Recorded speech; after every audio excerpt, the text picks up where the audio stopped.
Hello, and welcome to today's conversation on tech regulatory policy and how big tech should respond. I'm Bennett Richardson, President of Protocol. Thank you for joining us, and thank you to our partners at the Chamber of Progress for making today's event possible. At Protocol, we aim to arm you as decision makers in technology, business, and policy with actionable news and analysis to help you do your job. This week, we launched Protocol Policy, our latest section and newsletter covering the most important tech regulatory action at the state, federal, and international levels, along with how the tech industry is responding. Calls for tech regulation from lawmakers, regulators, small businesses, even consumers have become deafening. It now seems almost certain that antitrust action, privacy laws, and more could influence the industry in some form in a bid to rein in the most powerful companies in the world's most powerful industry. But those companies want a hand in shaping what that regulation looks like. And while lawmakers argue about what policy should actually look like, tech companies are able to change their behaviors and business models to prepare for what's coming down the pike. In today's Protocol Policy event, we'll hear from Congresswoman Lloyd Trahan, as well as a panel of experts to look at what lawmakers really hope to achieve, how tech companies are already responding to the threat, and what a realistic vision of tech regulation might actually look like in the future. We're so glad you could join us today. If you're not already subscribed, don't forget to sign up for our Protocol Policy newsletter and Protocol's entire family of newsletters at protocol.com/newsletters. To kick things off, I'm excited to bring up Adam Kovacevich for an executive conversation. Adam is the founder and CEO of our partner on today's event, the Chamber of Progress, a new center-left tech industry policy coalition promoting technology's progressive future. Adam's a veteran Democrat tech industry leader who has a front row seat for more than 20 years in the industry's political maturation. At the Chamber of Progress, he works to ensure that all Americans benefit from technological leaps and that the tech industry operates responsibly and fairly. Welcome, Adam. Thanks for having me. Of course. Let's start at the kind of very top and at the beginning. You founded Chamber of Progress almost a year ago, and in less than that year, you've already grown into a major voice in policy conversations around technology. Can you tell us a little bit about the Chamber and why you decided to launch it last year? Sure. As you said, we're a center-left tech industry association. I'm proud to call myself a pro-tech Democrat because I'm a big believer in the ways that technology has really helped achieve a lot of progressive goals, giving people more access to goods and information, breaking down information gatekeepers, bringing university libraries to the world, to the inner city. And I believe, unfortunately, that too many Democratic policymakers, I think, wrongly interpreted the 2016 election results as signifying that voters had turned negative towards tech, which I don't think is true. Of course, we need rules to make sure that companies operate fairly. I think most companies agree with that. And we also need good policies in place to make sure that everybody can benefit from technological leaps. That's why things like broadband investment from the bipartisan infrastructure package are so important. But as you said, I've been in tech policy for 20 years, and I think right now we probably see more bills probably around tech reform regulation than we've probably ever seen before. But what I haven't seen is any voters marching on Washington or Albany or Sacramento demanding, significant changes to the services that they use every day. And I think the reality is many of the regulatory proposals in the spotlight, not all, but some of them, are pushed by competitors or pushed by big competitors, small competitors, sometimes other entities, foundations. We haven't seen the kind of voter movement that we've seen around other issues like healthcare, voting rights, immigration, women's rights. And I think that one of the dynamics that I'm attuned to and mindful of is that Senator Klobuchar talked about this in a markup of her bill last week, about big tech companies kind of lobbying against her bill. And of course, companies have a bottom line interest, but it's also clear that her proposal would have a big impact on their services, which of course, hundreds of millions of people use. And so I think, there is a dynamic where you do have hundreds of millions of sort of happy customers of a lot of these services. And I think, frankly, in an imperfect way, it's left to companies and to groups like ours to highlight the stakes for various ideas for consumers. And I understand the skepticism of industry kind of carrying that message, but there is a reality that there are hundreds of millions of people who are happy with a lot of these services. Yeah, no, thank you for that. And as you described, we are really moving into this new phase of debating some of these specific regulatory frameworks and recommendations. Just to kind of double down on that, how do you think the industry should be responding right now? And what regulatory recommendations is the Chamber itself making? Yeah, I agree with you. I think mercifully, we're starting to move from the phase of the debate where policymakers say we got to do something about big tech to the stage where we say what specifically should we do. There is my feeling is that there is a lot of agreement, understandably, among policymakers that the big tech companies in particular have a lot of power, have a lot of influence. They do. To argue otherwise would be to deny reality. But there's less agreement, frankly, when we start debating the pros and the cons and the benefits and impacts of particular proposals. And I don't think either policymakers nor industry nor companies can remain at the level of abstraction, right? So for policymakers, it's not enough to say, oh, these companies are big and we got to do something. What do they propose to do specifically? And for industry, it's not going to fly to say all regulation bad, everything's going to break the internet. You have to explain, I think, step by step how the impact that a regulation will have on a business or product, and let policymakers decide if that's an impact that they want to see or not. Frankly, I think you saw this in the markup, the Senate Judiciary Committee last week of the Klobuchar anti-discrimination bill.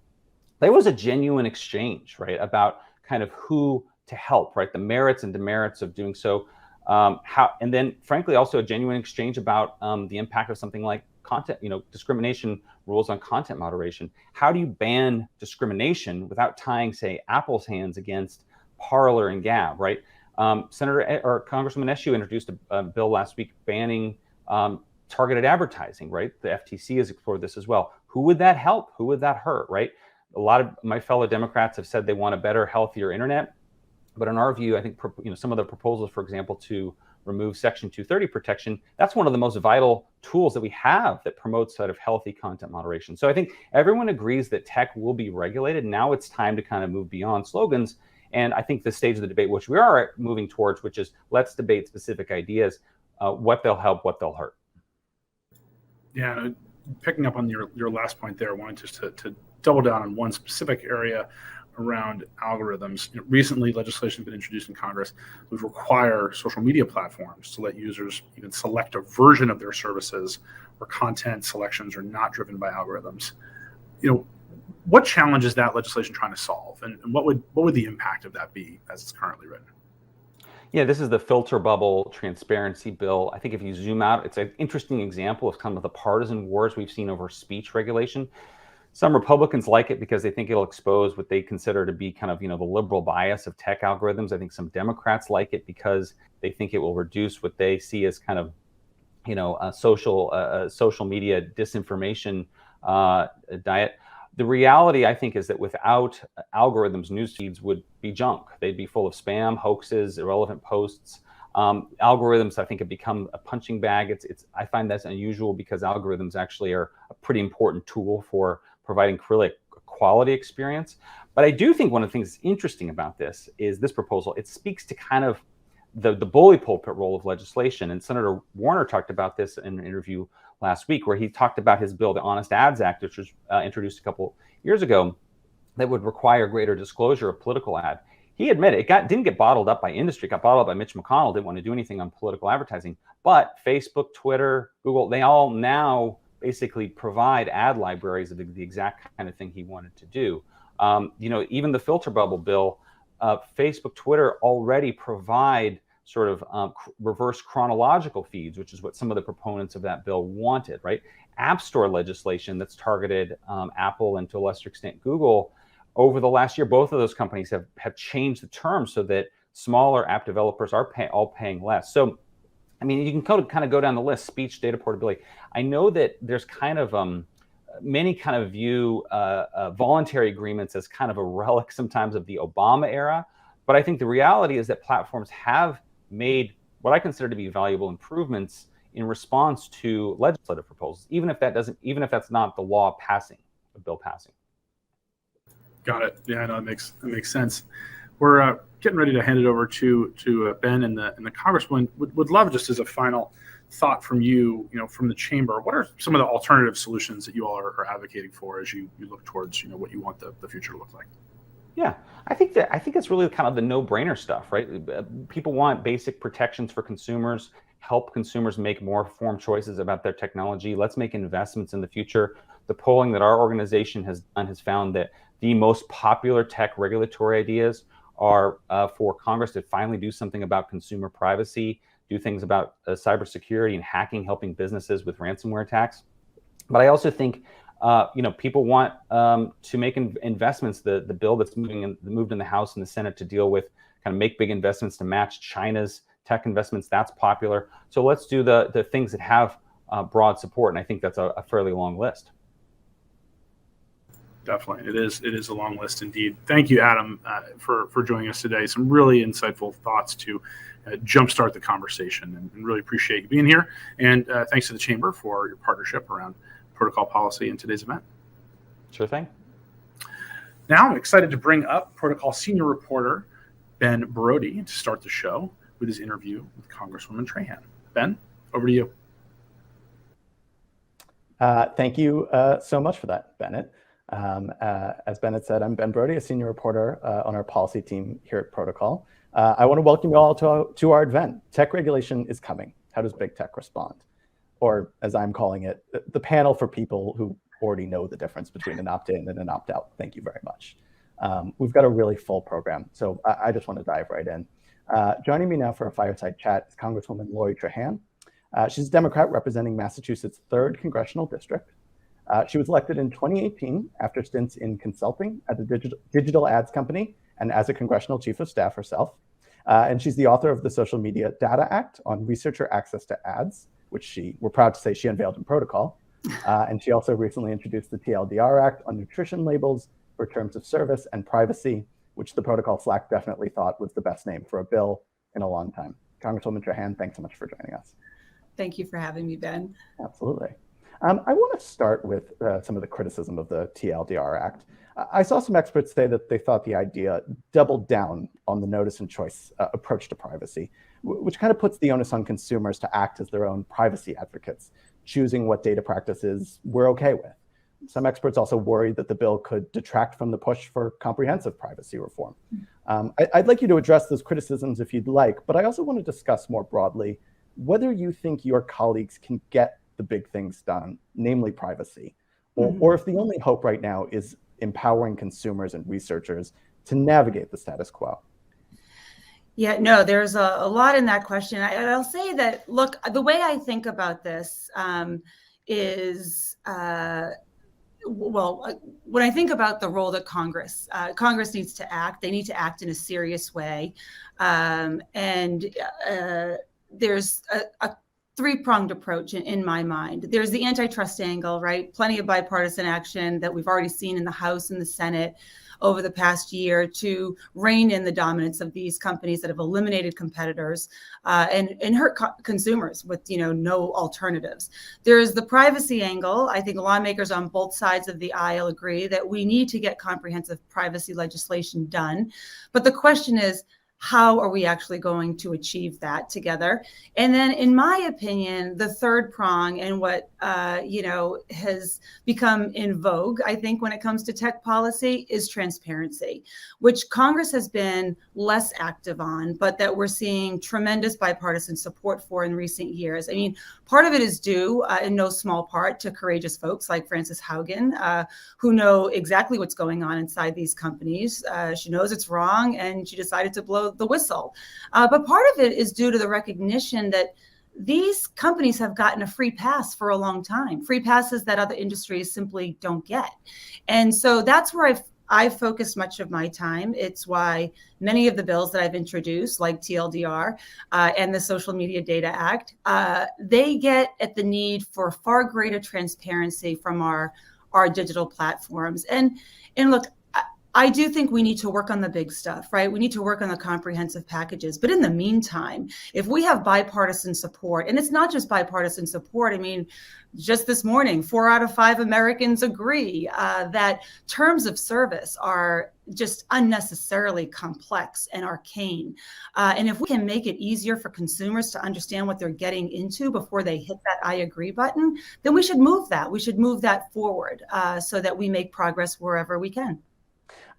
Yeah, I'd love to talk about one of the other issues that I think that you've advanced kind of subtly. This is actually one of my kind of hot takes about tech policy. It's the work that you've done with Senator Markey and Congresswoman Castor. You've been pushing the Federal Trade Commission on teen privacy, not just kids' privacy, but I think you've subtly gotten the FTC to kind of put the companies on notice that they really have to start acting as if there are protections for 13 to 17-year-olds, not just up for the kids up to 13.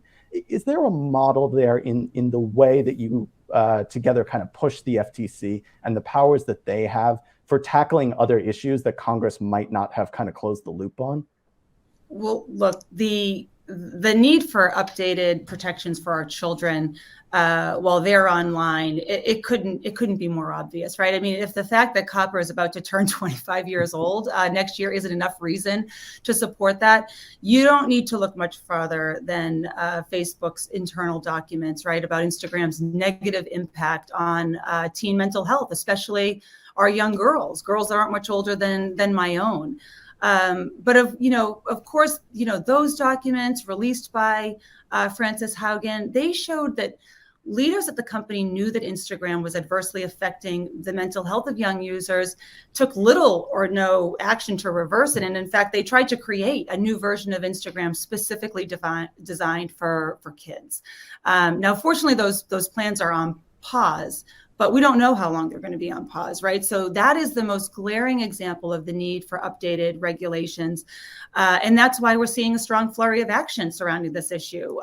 It's no surprise that the UK is already ahead of us with the age-appropriate design code. I'm working with Congresswoman Castor and Senator Markey to help close that gap. We've already called on large companies like Facebook and Google to make the same changes that they've already made in the UK here in the United States, and that should be a no-brainer.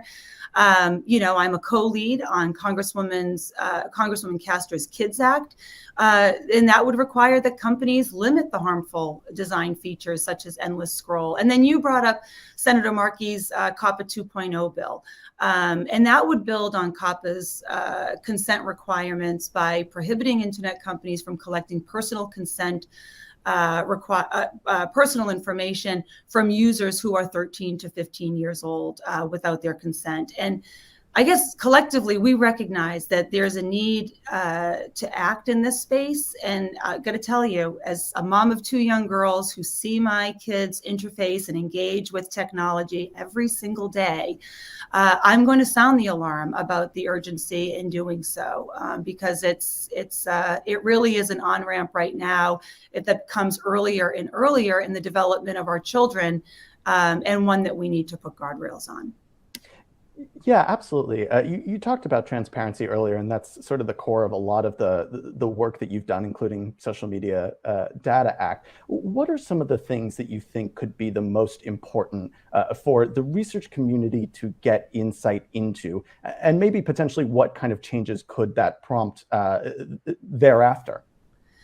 Well, yeah, one of the reasons why like a bill like the Social Media Data Act is so important is because it's kind of become painfully obvious that there are people who act in bad faith. They're easily able to take advantage of ad targeting algorithms to push products in ways that hurt users, right? We've seen evidence of pill party ads targeting young users, something extremely alarming to me as a mom. Predatory for-profit colleges that target their ads toward veterans who recently got their GI benefits, conversion therapy organizations targeting our LGBTQ youth. I mean, and so much more. And I think companies have pretty much zero incentive to change their approach, because frankly, they have a near total domination of the market. And let's be honest, like business is booming for them. So I think when you have something like the Social Media Data Act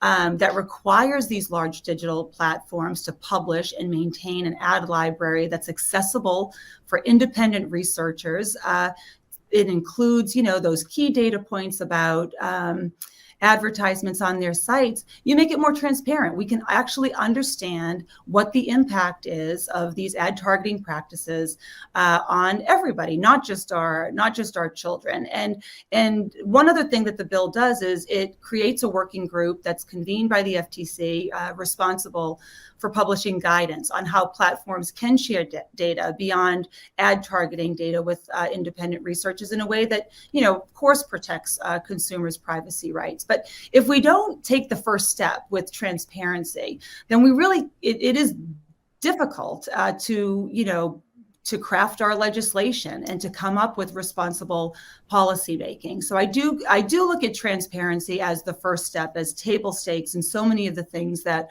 where we really need to move on.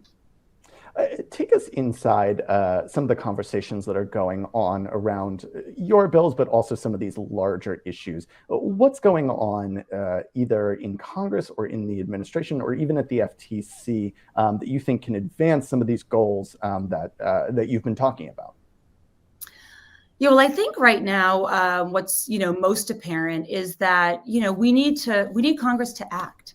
I think I've only been, this is my my fourth year. I'm in my second term. I did spend some time at a tech company, and I feel a lot of urgency. I feel a lot of urgency to kind of catch Congress up with these multiple watershed moments that we've had with big tech. I think there's absolutely a bipartisan appetite to do something on big tech regulation. We've seen that on the antitrust front as recently as this week. I have a strong relationship with Senator Cassidy and a few other Republicans who are interested in advancing, just common sense bipartisan transparency measures. But taking a step back for a second, I think there's a growing consensus among members who are really keyed in on tech policy in both chambers, that what you just, it's in responding to tech companies' crises needs to stop, right? It's like we lose credibility if we do not, if we don't do something. And I think beating up on CEOs who are simply trying to run out the clock before they mark their calendars for their next hearing, it can be good TV. You can argue it's even part of the legislative process, but that can't be where action from Congress ends. If you tell these massive companies that they can essentially flout the rules and break existing laws that are already out of date, and the only punishment that they'll face is maybe 5 to 6 uncomfortable hours in front of a committee, they're going to take that deal every day of the week. And so we're done with fact finding. We have the internal documents, right? They show rampant patterns of wrongdoing. Congress needs to act now. And so, look, I've personally made a point of prioritizing bipartisan bills that get us closer to where we need to be when it comes to transparency. And many of them I feel are common sense, and others would agree. And if we can't get the bipartisan support necessary for those larger pieces of legislation for one reason or another, right, and there's a lot of things at play, then we should absolutely move these smaller bills when we can. And if we can reach a consensus on the larger transparency or privacy package, let's vote on the obvious bills with bipartisan support like TLDR, and let members who oppose it explain why they're against plain language summaries of legal contracts that every single one of their constituents have to sign. Either way, I believe, and I truly believe, the time for talking in circles has long passed, and people rightfully expect for Congress to act. Yeah, I actually want to talk about one of the things that's happening because there is so much pressure for Congress, or at least for somebody to act. And where that's kind of happening now is actually on the state level. And so we have online privacy, but there's also content moderation, app stores, e-commerce, AI bias, biometrics. And there's, of course, the push for employee classification in your home state. How do you see that as a member of Congress?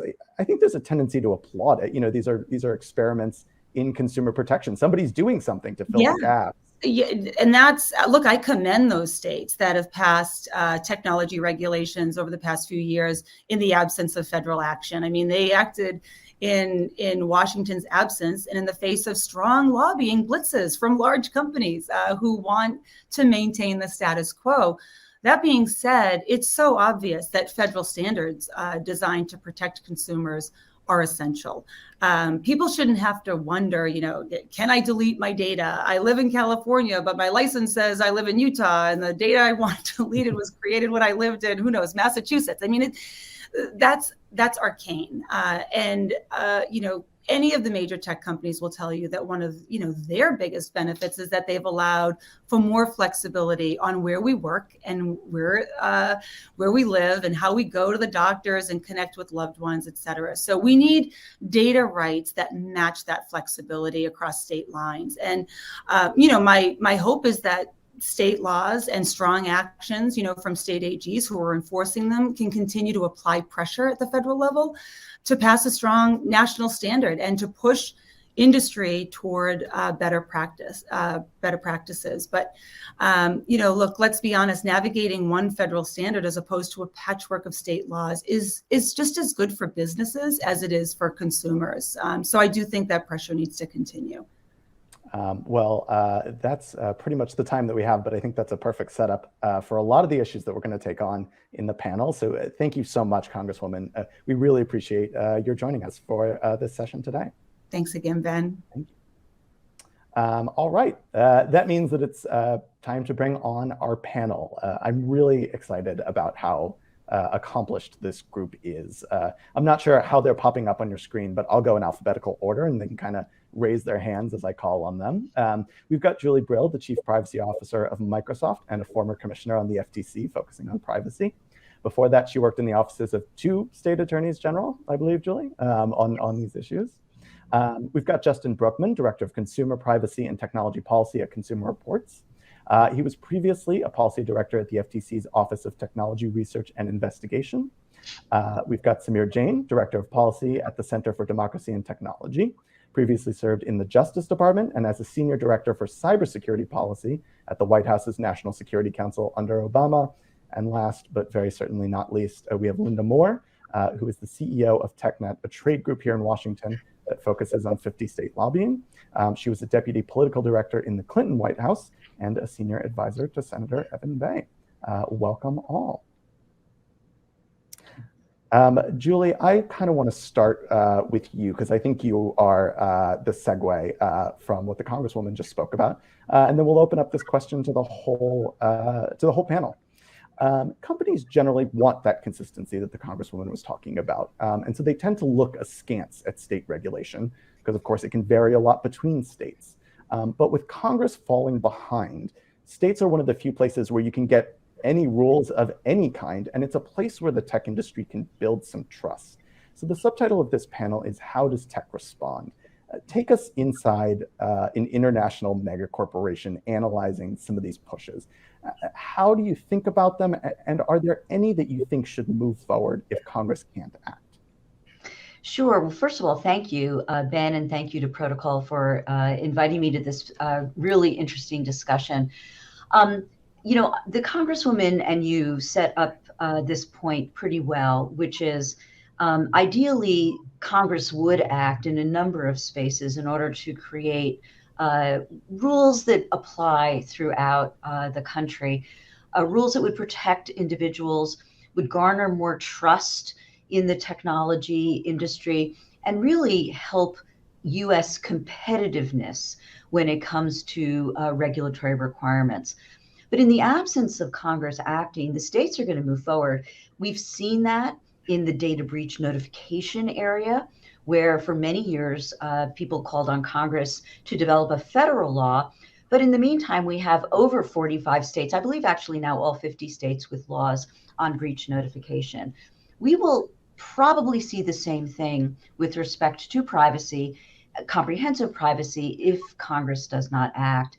Now, what companies, I cannot speak for all companies, but I can tell you Microsoft's approach is that we believe that there needs to be appropriate regulation when it comes to privacy, when it comes to facial recognition, and when it comes to other AI systems, because we think that the public and the world will have more trust in the technology and more trust in the United States if there are sound and strong regulatory responses. So we engage at the state level.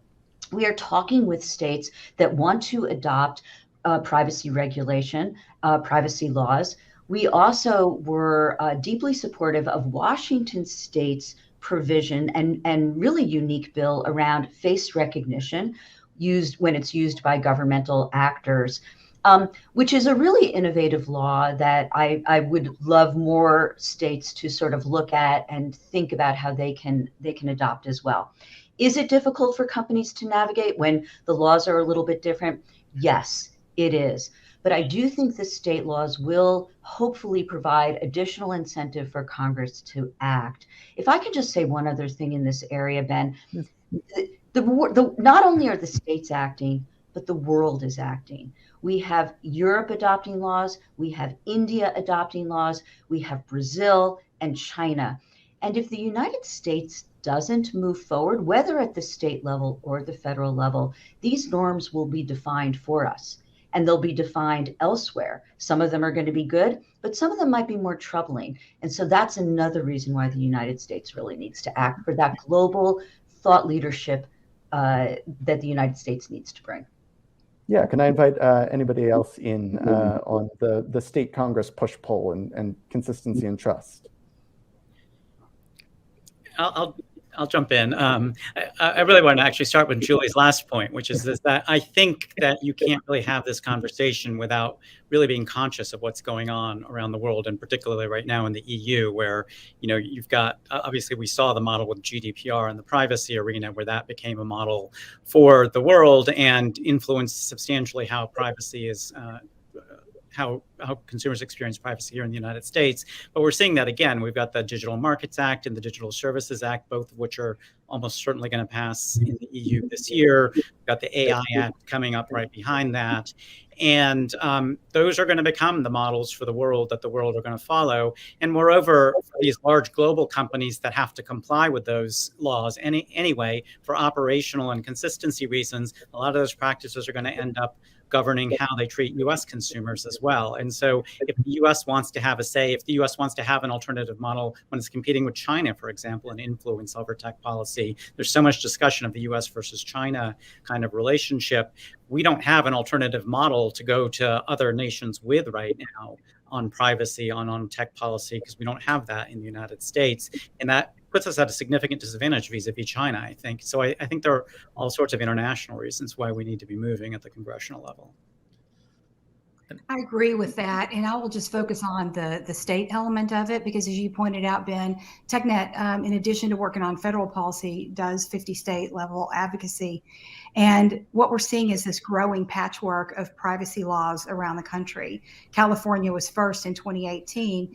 But that bill has been amended 12 times and has gone through 5 rounds of regulatory changes. So you can see a situation there, right, where people think, oh, California has a privacy law, that's done. No, it's continued to evolve and evolve and evolve, which is providing more uncertainty for consumers and also more uncertainty for businesses to try to deal with those changing and evolving regulations.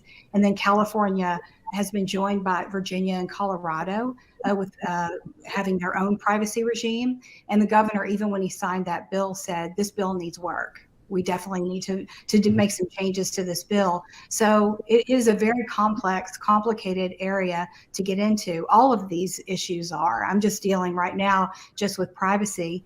And just this week, we joined with ITIF in touting a study that shows that this growing patchwork of state-by-state privacy laws will cost the country $1 trillion over 10 years. And $200 billion of that is borne by small businesses.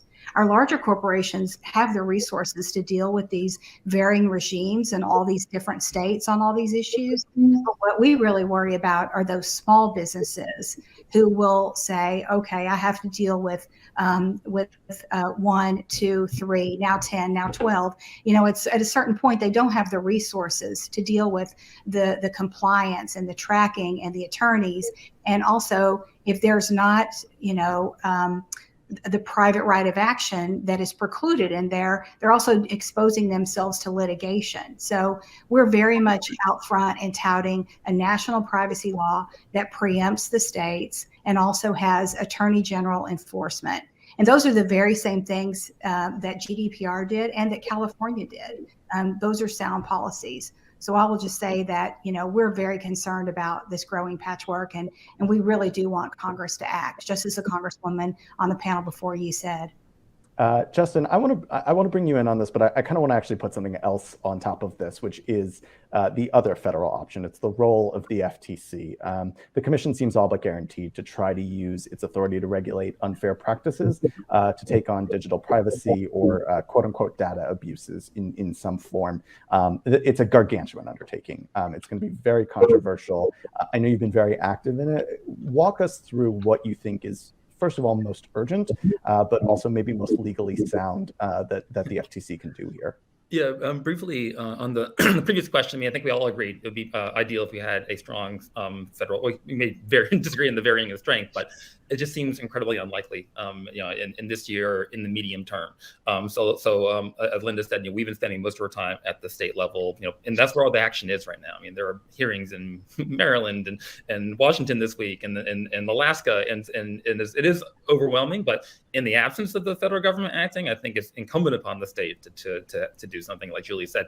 Now, on FTC rulemaking, the FTC has a lot of latent powers it hasn't historically used, and so there's probably like two potential methods of rulemaking authority they might use. Accountable Tech asked them to ban surveillance advertising, right, under its unfair methods of competition authority. They've had it for like 80 years. They have very rarely used it. It's not really been tested in courts what it does.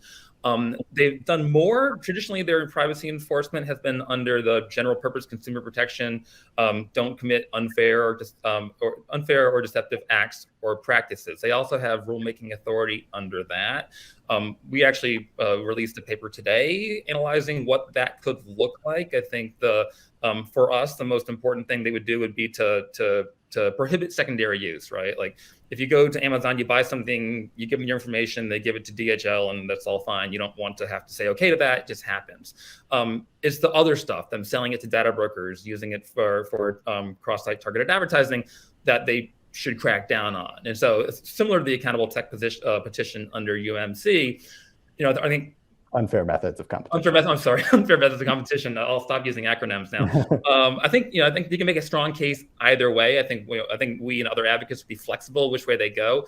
The one key difference is unfair methods of competition. They have traditional APA rulemaking, Administrative Procedures Act, which means they can go a lot quicker. If they were to go under unfair methods of competition, unfair practices, it could go on for years, right? And so it would be the start of a conversation. It might jumpstart Congress, or it might be something that leads to rules in 5 or 6 years.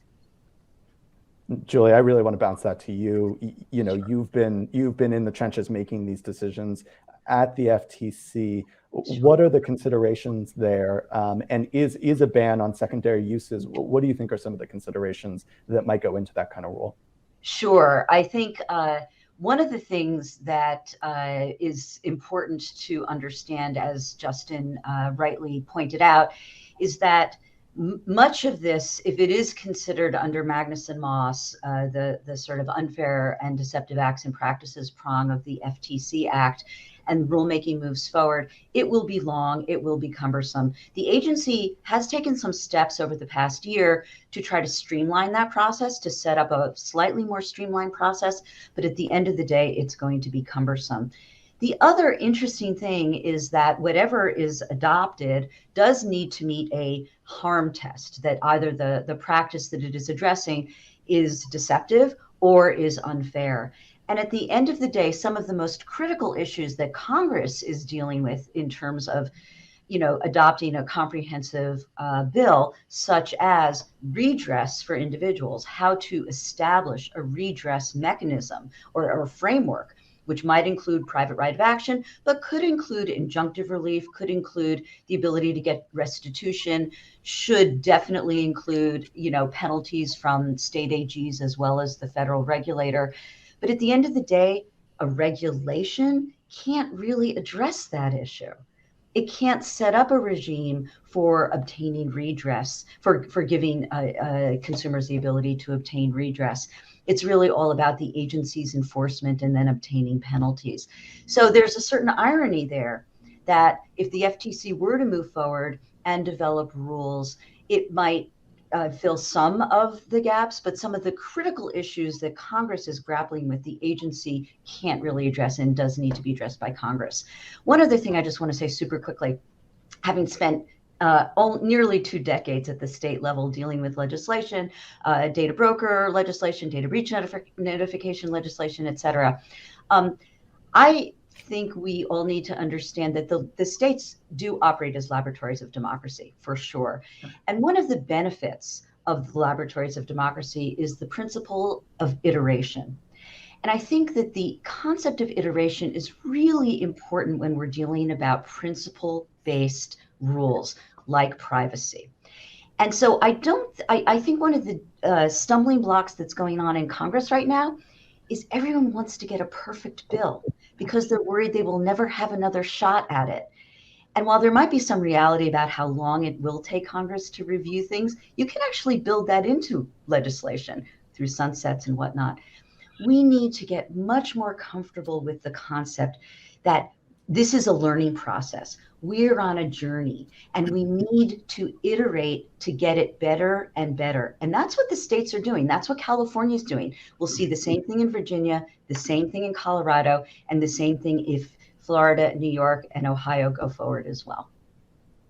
Yeah, Linda, I want to put that to you a little bit because a lot of the delays on privacy have been political splits between Republicans and Democrats. But industry has had its concerns and expressing those has sometimes delayed things.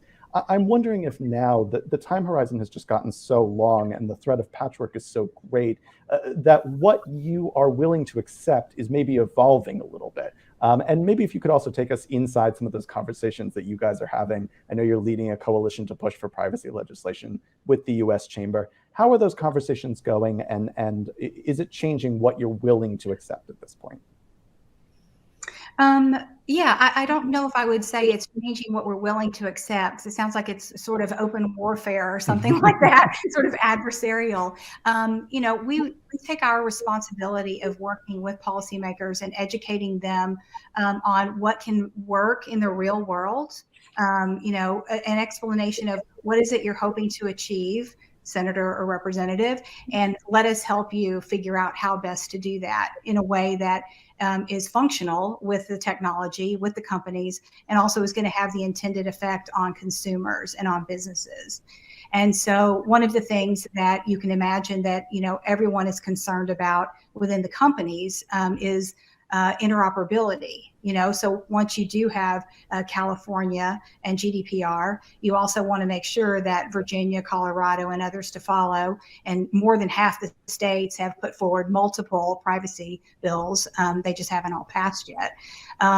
Is the ability for all these things to work together. So improving the system, not making the system clunkier, that especially for those small businesses who just want a clear understanding of what are my responsibilities, what do I need to do and adhere to, and for consumers, you've got, even in the DC area, you've got people moving from Virginia, Maryland to DC, and the privacy regime could change between all three of those areas, right? So consumers want to know, well, why is my experience with the internet and what I'm trying to engage with changing, or why does it need to be different as I move around?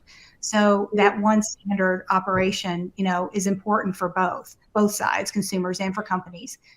So we'll continue to work in good faith with these policymakers at the state level to produce the best possible privacy bill that can possibly be crafted with all those things in mind. But you're absolutely right. There is a partisan split on the things that they look for. And so, for example, at the congressional level, you will see that there's generally, not always, but generally a split of private right of action and preemption. Those are really the dividing lines between Republicans and Democrats. And you'll see some of those things at the state level too. And then also what's been caught up in all this too, and this gets a little bit into sort of Section 230, is all the content moderation bills that we've seen this year, which are sort of a part of the same kind of political dynamic. So I want to get to 230 and content moderation in a bit, but before we get off of privacy, Samir, I want to bring you in on maybe another issue within privacy that I think was kind of maybe a bit on the sideline before the pandemic when we were really grinding on privacy, and that's the role of civil rights in privacy. So you think about, a company has collected my zip code, It's probably a reasonable proxy for my race. Can they use that information to target a housing ad toward me? What do we have to do to make sure that a privacy law adequately tackles these issues, particularly as they exist at AI scale? Yeah, no, I mean, from our perspective of federal privacy law, it's critical that it include provisions dealing with civil rights and discriminatory use of data, and making clear that particularly in some of those areas where, we have traditional civil rights protections with our housing, education, credit, and the like, that it's clear that you can't use data, whether it's to target ads in a discriminatory way, whether intentionally or in a way that has disparate impact, and to make clear that all of the actors within the internet ecosystem have that responsibility. Because I think, although obviously we have the existing civil rights laws, I think in many cases it's not necessarily clear that those civil rights laws apply to all of the actors in the ecosystem, in the digital ecosystem, because sometimes they're directed, specifically to a predator or specifically to particular types of players that might not encompass, the internet platforms and the like. And so we do think, and I think a lot of the main proposals in Congress, if you think of, for example, Senator Cantwell's bill, the COPRA bill, has provisions related to civil rights. And even Senator Wicker's bill on the Republican side, although I think what's in there is inadequate, it at least has a recognition of the need for application of civil rights in the data context. So I think there's growing recognition that any federal privacy law really does need to deal with the discriminatory use of data. Yeah, I would just add to that. I mean, I think, that there is kind of growing, I think, and from industry too. I think a lot of our conversations with companies have been like, well, yeah, we should not be using data in ways that has a disparate impact on folks, using traditional disparate impact analysis. So I think there's definitely common ground there. The other piece that you're starting to see folks make steps towards regulating is like internal AI systems, requiring companies to have systems to test for bias. So you saw the Algorithmic Accountability Act a couple of years ago. There's also been similar state level bills, again, the states taking actions in California and Washington state to try to require, maybe at least at the government level, where they can have an outsized impact on folks. But again, this is forcing folks to think through when they're deploying AI, not just throw up their hands and say, it's AI, we don't know, but to have deliberate processes in place to try to account for bias issues from the beginning. And we're seeing these issues arise not just in the United States. Ben, you put it very well. These are issues that really they existed before. When I was at the FTC, we wrote reports about this. When Justin and I were at the FTC, I should say, we wrote reports about bias in data and the problems there. But the pandemic has brought these issues even further to the limelight. And as Justin said, there are businesses, Microsoft is one, where we absolutely agree that responsible data use is the concept we should be focused on, not just privacy, not just data protection. And when you're talking about responsible data use, you have to also include civil rights and bias and similar issues. But what we're seeing in Europe, which is proposing now a very immersive and comprehensive AI Act, which is really a mirror image of the GDPR, where you'll see a lot of corporate company accountability, data controller and data processor requirements around how AI should be used, especially with sensitive use cases, et cetera. These are the kinds of things that are going to move forward. And we will see, I believe, we will see AI regulation in Europe. We will also see it in Brazil, which is moving an AI framework from the House to the Senate in the Brazil congressional system. And so we are going to see this regulation around the world. And again, I think it's important for the United States to say, what's the appropriate thing to do? Can we reach a middle ground? And as Justin said, I do think there is a clear middle ground between advocates and companies that want to engage in responsible data use to try to drive some of these solutions. Yeah. So Linda, I want to go back to some of the Section 230 and content issues that you were bringing up. This is the perennial topic of tech policy panels for a couple of years now. It seems like things moved a little bit away from Section 230 as people realized that Democrats and Republicans were fundamentally at cross purposes. But now it seems like the states are solving that issue for them, where things are maybe a little bit more highly partisan and people can do a Republican bill or a Democratic bill. You have the Florida and Texas anti-conservative kind of Section 230 content moderation bills. Those have been paused over free speech concerns by federal courts. But you have blue states that are looking at, taking away liability protections for election or health misinformation. When you're thinking about how you lobby on these issues, how is the game different when it's in the states? And then I'll open it up for the whole panel of how do you think these issues are different when they're being tackled at the state level? Yeah, as you can imagine, and that you pointed out here in your opening, every state is different. You really have to look at the political landscape, right, of the control that a certain party has in the Senate and the House and in the governor's office, and what the dialogue around the issues are in the state. Because in many states you have a predominance of one party that can really achieve their goal, no matter what the objections are from the other side. So this content moderation we're seeing is an example of how the broader voting public feels, right? Republicans are very much motivated by we're being censored, and Democrats are very motivated by we don't like all the disinformation and misinformation. So we're taking it state by state based on what it is they're trying to achieve. And, getting into Section 230 is very much getting into federal territory, but that's not stopping the states. They want to try to get achieve their goals on this. And they're even getting into antitrust and to targeted ads and a whole lot of other things that really should be in the domain of Congress or the FTC. But, as Julie pointed out, and a couple of the panelists did, trust and how companies deal with data, and also how they moderate and review all of the content on their site and use their internal mechanisms to remove content is very important. And so one of the things that we've really focused on is that some of these bills would prohibit companies from doing the right thing, from reviewing and taking down content that children shouldn't see, that no one should see. And that's, I don't think, really what they're trying to achieve, right? So that is where you've seen, the tech industry coming back and saying, you're trying to pass a bill that's actually more harmful than the status quo, because we have all these, especially the large companies, all these things in place to protect people from seeing things that they shouldn't see. And then you've got the legal side of it too, of that we're seeing enjoined by the courts. So it's a very complex issue here.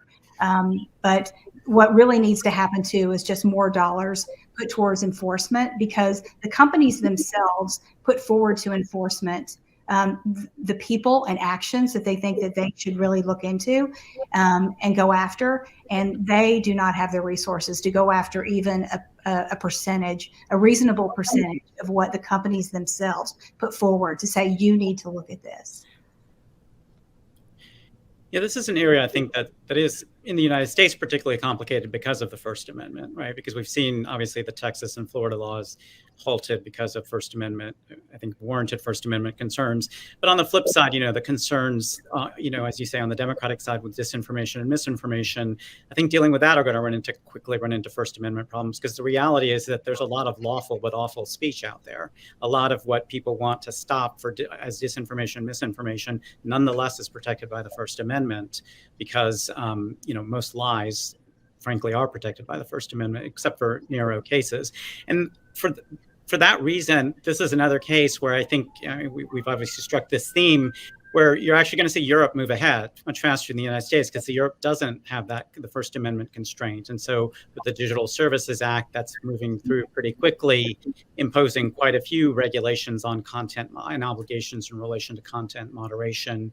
This is another area where Europe is going to move ahead, and at least the large players who play in Europe are going to have to start complying with that, and I think inevitably will affect sort of how they do content moderation here in the United States and other places in the world too.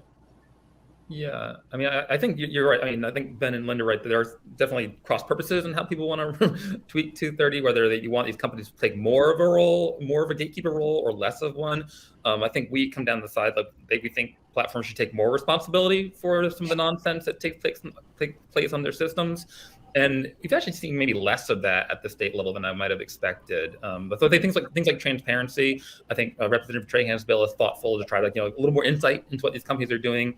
A requirement to take some reasonable measures to remediate. You've seen a little bit on data security, I guess, a related issue, but not a ton at the state level. I guess one area where you've seen some action is on platform responsibility for dangerous products, like when Amazon sells a hoverboard from China that then burned someone's house down. There was close to passing legislation in California to require a company that is so involved in the e-commerce platform as Amazon to bear product liability. But I think the courts have, at least in California, have superseded that and said, yes, of course, someone like Amazon is going to be strictly liable. I think you have seen other actions similar at the state level. I think that's another place we might see states say, you know what, if a product harms someone, again, real damage, then I think someone who is so, who does ship the product, who does has a chance to vet sellers, should have the responsibility, should bear the cost of that harm. Great. We're almost getting to time here, but I want to put a lightning round to the panel. And so if everyone could answer this in 1 to 3 sentences, and maybe we can go Julie, Justin, Samir, Linda. What do you think is the most important thing that will actually happen, actually get done in tech policy in 2022? Me first? Julie, you're up. Thank you. I think the thing that is most likely to happen and is deeply important is bringing children's online privacy protection into the 21st century. It is an area that is deeply important, as the representative talked about earlier. Lots of new revelations have come to bear. And we need to be protecting everyone who's under 18 in varying degrees and with varying types of protections. But that's something that I think actually could be done in the very near future. All right, Justin. We mentioned the FTC initiating a rulemaking will not be done this year, but I think will be hugely consequential in the long term. Relatedly, there have been efforts, we didn't talk about this, but the efforts to give the FTC more funding to actually do their job. There's some efforts in Build Back Better. Also, Civil Penalty Authority would give them a ton more authority. I don't know how much those are still in play, but things that desperately can and should happen. And then finally, we didn't even talk about competition, but the non-discrimination bill advancing, seeing some of these, I think, very targeted, and I think they have tried to be very thoughtful in narrowing them to address real harms. I think we'll see those, and that would be very important. All right, Samir. I think you'll start to see more and more regulations around the use of AI, and particularly dealing with bias and discrimination in particular verticals and particular sectors, and really from the local all the way to the federal level. And we saw New York City, for example, recently pass a bill which we think is inadequate, but nonetheless is a bill that tries to regulate the use of AI in hiring. It has its problems with it, but it's sort of an example of that. We've seen, EEOC has announced an initiative at the federal level. You've got OSTP looking at these issues. And I think at the state level, you've got activity as well. So I think we're going to increasingly see regulations around the use of AI, particularly in the areas of bias and discrimination, sort of at all levels of government. Yeah. And Linda, take us away. Yeah, so on a totally different track here, I'm going to say immigration, high-skilled immigration. The most important thing that we can do to buttress our tech sector, but also just all businesses across the country in all sectors to deal with this workforce crisis that we have right now, is to increase high-skilled immigration. And I was really pleased to see that earlier this year, the DHS opened up some restrictions that will deal with the backlog, and also noticed earlier this week, the Biden administration eased up on some restrictions and opened up some opportunities for high-skilled immigration. And then the House Competes bill that was just unveiled last night has some immigration provisions in it. So the most important thing we can do for our technology sector in America, and also for all businesses, is to increase high-skilled immigration. And I have real hope for that. Well, that sounds like a great set of answers to end on. I want to thank Adam Kovacevich, Congresswoman Lloyd Trahan, Julie Brill, Justin Brookman, Samir Jain, and Linda Moore. And of course, thank you all for tuning in.